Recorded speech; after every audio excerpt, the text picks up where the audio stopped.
இந்த நாட்டுடைய சீருடை பணியாளர் தேர்வு வாணியம் என்று சொல்லக்கூடிய தமிழ்நாடு டிஎன்பிசி சர்வீஸ் கமிஷன் என்று சொல்லக்கூடிய அந்த ஆள் சேர்ப்பு, அரசு பணிக்கு ஆள் சேர்க்கிற அந்த தமிழ்நாடு சர்வீஸ் கமிஷன் என்று சொல்லக்கூடிய அந்த தேர்வாணை குழுமத்தில் ஒரு அரசு சட்டம் போட்டிருக்கிறாங்க. மோடி ஆட்சிக்கு வந்த பிறகு நம்ம ஓபிஎஸ் பயன்படுத்தி அந்த சட்டம் என்ன தெரியுமா?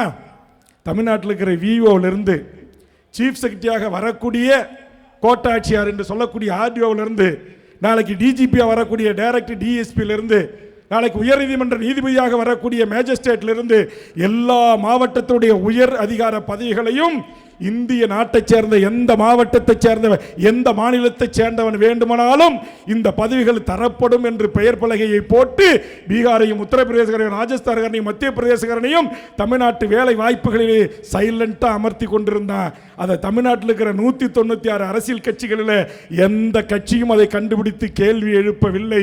அதை கண்டுபிடித்ததோடு மட்டுமல்லாமல் கேள்வி எழுப்பதோடு மட்டுமல்லாமல் 1 லட்சம் மக்களை திரட்டி கோட்டையை முற்றுகையிட்டு போராடிய ஒரே கட்சி தமிழக வாழ்வுரிமை கட்சி.